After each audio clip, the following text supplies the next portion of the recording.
ക്യാമറയൊന്ന് സ്റ്റേജിലേക്ക് തിരിച്ചു നോക്കൂ. അവിടെ ഒരു വ്യക്തി ഇരിക്കുന്നത് കാണാം. നിങ്ങൾ മനസ്സിലാക്കേണ്ടത് ഇത് കണ്ടില്ലേ, അദ്ദേഹം മുദ്രാവാക്യം വിളിക്കുക അവിടെ നോക്ക്, കണ്ടില്ലേ? അപ്പോൾ നിങ്ങൾ മനസ്സിലാക്കേണ്ട കാര്യം, ഒരു രാഷ്ട്രീയ പാർട്ടിയുടെ സംസ്ഥാന അധ്യക്ഷൻ അതും എത്രയോ നേരത്തെ വന്ന് ഒരു സർക്കാർ പരിപാടിക്ക് ഇരിക്കുകയാണ്. ഇത് പ്രധാനമന്ത്രിയുടെ ഓഫീസ് നേരിട്ട് ഇടപെടുകയാണ്. ഇത് ജനാധിപത്യ വിരുദ്ധല്ലേ?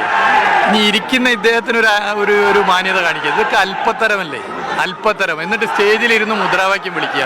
ഇത് മലയാളി പൊറുക്കില്ല. മീഡിയ വൺ ചാനലിന്റെ ദൃശ്യങ്ങളാണ് പ്രേക്ഷകർ കണ്ടത്. മീഡിയ വണ്ണിന്റെ എക്സ്ക്ലൂസീവ് വിഷ്വൽസ് ആണ്. അതുകൊണ്ട് തന്നെ അത് ഉപയോഗിക്കുന്നതിന് പരിമിതിയുണ്ട്.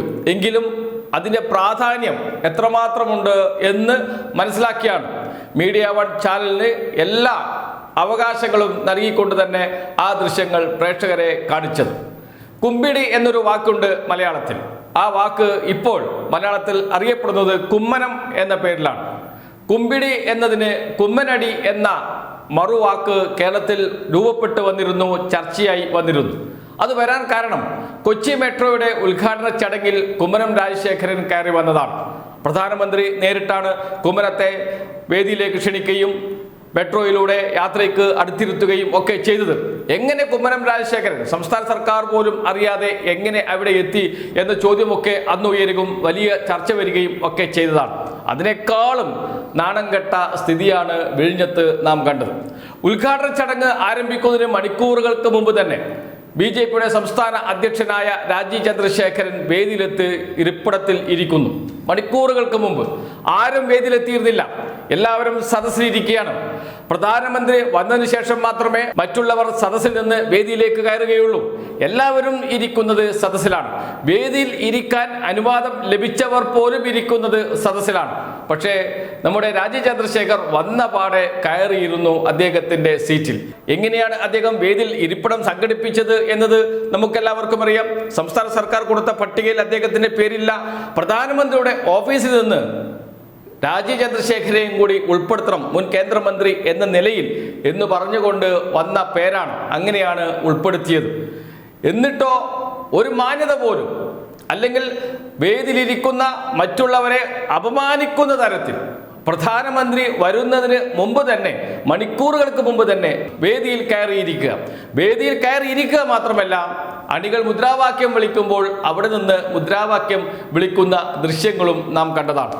മന്ത്രി മുഹമ്മദ് റിയാസാണ് സദസ്സിലിരുന്ന് വളരെ രൂക്ഷമായ ഭാഷയിൽ ഈ പ്രവൃത്തിയെ വിമർശിച്ചത്. ഇത് കേരളം കാണുന്നുണ്ട് എന്ന് അദ്ദേഹം പറഞ്ഞു. ആ ധൈര്യം കാണിച്ച PA മുഹമ്മദ് റിയാസിന് ഒരു പൂച്ചെണ്ട് നൽകേണ്ടിയിരിക്കുന്നു. കാരണം മറ്റാരും അതിനെ അതേ വേദിയിൽ വെച്ച് വിമർശിക്കാൻ തയ്യാറായില്ല എന്നോർക്കണം. വെറുതെയല്ല കേരളത്തിൽ BJP വളരാത്തത്. ഈ അല്പത്തരം കാണിക്കുന്നവരൊക്കെയാണല്ലോ BJPയുടെ നേതാവ് എന്നുകൂടി പറയാൻ മുഹമ്മദ് റിയാസ് മടിച്ചില്ല. ജനാധിപത്യത്തെ ബഹുമാനമില്ലാത്തവരാണ് കേരളത്തിലെ BJP നേതാക്കൾ എന്നുകൂടി പറഞ്ഞു മുഹമ്മദ് റിയാസ്. കൈരളി TVക്ക് നൽകിയ അഭിമുഖമാണ്. ആ വാക്കുകൾ കൂടി നമുക്ക് കേൾക്കാം. അനാവശ്യ വിവാദങ്ങൾ സൃഷ്ടിക്കാനുള്ള വലിയ ശ്രമം നടന്നു. ജനാധിപത്യത്തെ അട്ടിമറിക്കാനും ലജ്ജിപ്പിക്കുന്ന ചില സംഭവങ്ങളും നടന്നു. നമ്മളിപ്പോൾ ഒരു വിവാദം ഉണ്ടാക്കേണ്ടതെന്ന് വെച്ചിട്ട്, അപ്പോൾ നിങ്ങൾ നോക്കിയാൽ ക്യാമറ അങ്ങോട്ട് തിരിച്ചാൽ അവിടെ ഇരിക്കുന്ന, സ്റ്റേജിൽ ഇരിക്കുന്ന വ്യക്തിയെ നിങ്ങൾക്ക് കാണാം. BJPയുടെ സംസ്ഥാന അധ്യക്ഷനാണ്. ഒരു രാഷ്ട്രീയ പാർട്ടിയുടെ ഒരു സംസ്ഥാന അധ്യക്ഷൻ ഒരു ഉദ്ഘാടന പരിപാടിയിൽ ഇരിക്കുന്നതിൽ കുഴപ്പമില്ല. പക്ഷേ ഏക രാഷ്ട്രീയ പാർട്ടിയുടെ ഏക അധ്യക്ഷനെയാണ് അവിടെ ഇരുത്തിയിരിക്കുന്നത്. സംസ്ഥാന മന്ത്രിസഭയിലെ മന്ത്രിമാർ ഉൾപ്പെടെ സെലക്ട് ചെയ്തിരിക്കുന്നു. അതിൽ ഞങ്ങൾക്ക് ആർക്കും അഭിപ്രായ വ്യത്യാസമില്ല. എന്നാൽ വലിയൊരു ശതമാനം മന്ത്രിമാർ സദസ്സിലിരിക്കുമ്പോൾ ഒരു MLA പോലുമല്ലാത്ത ഒരു രാഷ്ട്രീയ പാർട്ടിയുടെ സംസ്ഥാന അധ്യക്ഷൻ എങ്ങനെയാണ് സ്റ്റേജിലിരിക്കുക? ഇത് മലയാളി ചർച്ച ചെയ്യും. എന്തുകൊണ്ടാണ് കേരളത്തിൽ BJP വളരാത്തത് എന്നുള്ളതിൻ്റെ ഏറ്റവും വലിയ ഉദാഹരണമാണ് ഈ രംഗം. ജനാധിപത്യത്തെ പുച്ഛിക്കുകയും ജനാധിപത്യത്തിന് ലെവലേശം വില കൽപ്പിക്കാതിരിക്കുകയും ചെയ്യുന്നതിൻ്റെ ഏറ്റവും വലിയ ഉദാഹരണമാണ്. മലയാളി പൊറുക്കുമത്? മലയാളിക്ക് പൊറുക്കാൻ പറ്റുന്ന കാര്യമാണോ? ഇതൊരു ശരിയായ രീതിയാണോ? ഇത് പരിശോധിക്കപ്പെടണം. അപ്പോൾ പ്രധാനമന്ത്രിയുടെ ഓഫീസ് ജനാധിപത്യത്തെ അട്ടിമറിക്കാൻ വേണ്ടി നേതൃത്വപരമായ പങ്ക് വഹിച്ചു എന്ന് ഇന്ന് നാട് ചർച്ച ചെയ്താൽ അതിനെ കുറ്റം പറയാൻ വേണ്ടി പറ്റില്ല.